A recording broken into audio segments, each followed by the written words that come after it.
So this is a big part of the new economy. A lot of people are buying this stuff from thrift stores. It's like a homemade pawn shop and a constant garage sale. It just goes on every day. A lot of the prices aren't really cheap. It's, you know, you can see a lot of tools, a lot of clothes. Most of it's not in very good condition. It just shows that people are getting pretty desperate. You missed it, too. It's police too, right?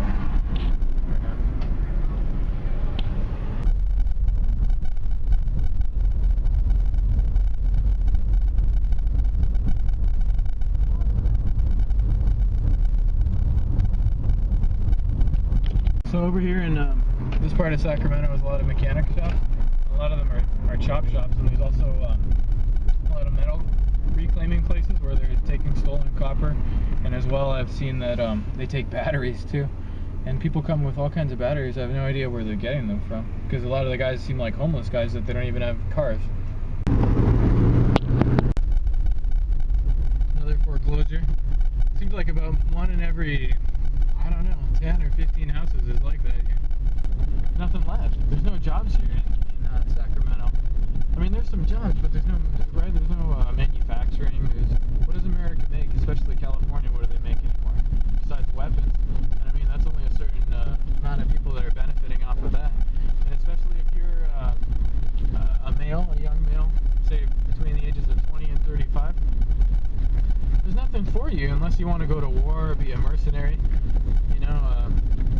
And if you do that, you're gonna get exposed to depleted uranium, get shot, get your leg blown off for what? To help out other people? I mean, to help out the government, to get them rich? I mean, at least like Genghis Khan, and that he was nice enough that if you raided some place, that he would share the wealth with you.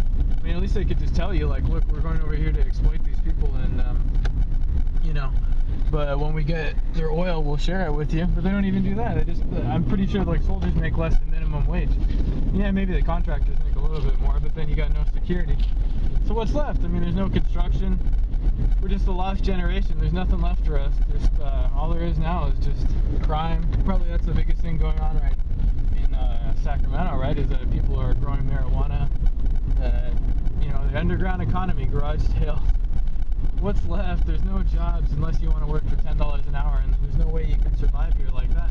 You're better off to be on every type of like government assistance than to do that, because once once you're the working poor, you're in the worst state possible. You're not rich, but you're too rich to qualify for any programs. Not that I want any of that stuff, but it does make you kind of disillusioned. It seems like the people that really don't want to work are the ones that get totally rewarded when you try and work, and all you do is just get abused, manipulated. People know now, the bosses know that you're in a desperate situation right now. There's a lot of unemployment. You're going to get exploited for sure. That's really good. Crime is obviously on the increase here. Yeah, because I think 20 to 35 has got to be the worst age group right now. When you're younger, either you're with your parents or you don't really even care about money. Younger people are more concerned with social acceptance, and as you get older, you become a little bit more concerned with accomplishing things, material wealth. You know, the older generation, the baby boomers, they've done it. They've got everything. They're fine.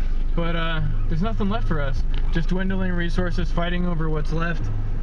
Pretty much that's going to be our future. War, maybe back to tribalism, nomadism, who knows. But worse than it ever was, because I mean, at least back then, there was a lot of nature, you could hunt and stuff. There's nothing left. We're in the post-industrial economy.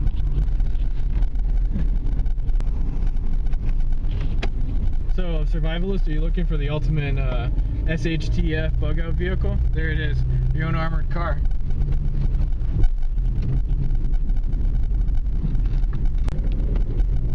Wow. That was a really nice house at one time. OG bail bonds. You know?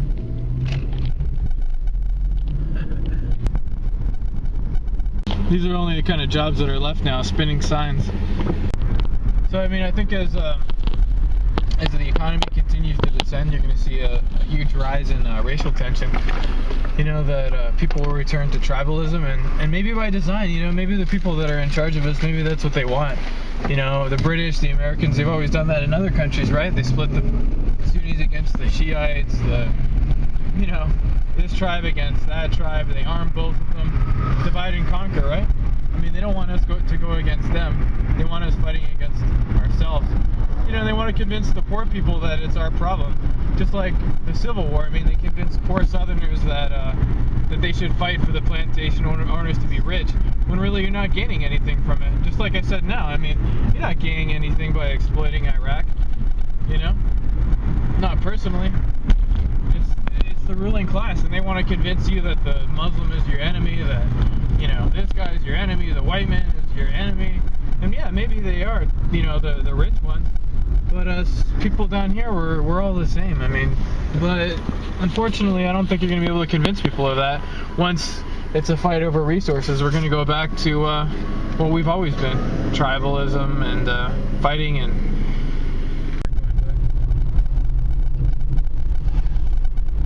Look, up here's a business where they recycle appliances, which I'm sure is doing well now. Pretty much that was unheard of about 5 years ago.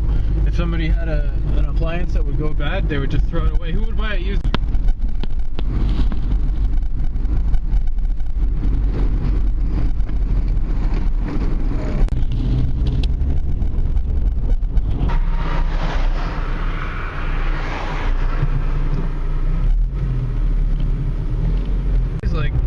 Started like trying to like stop their cars to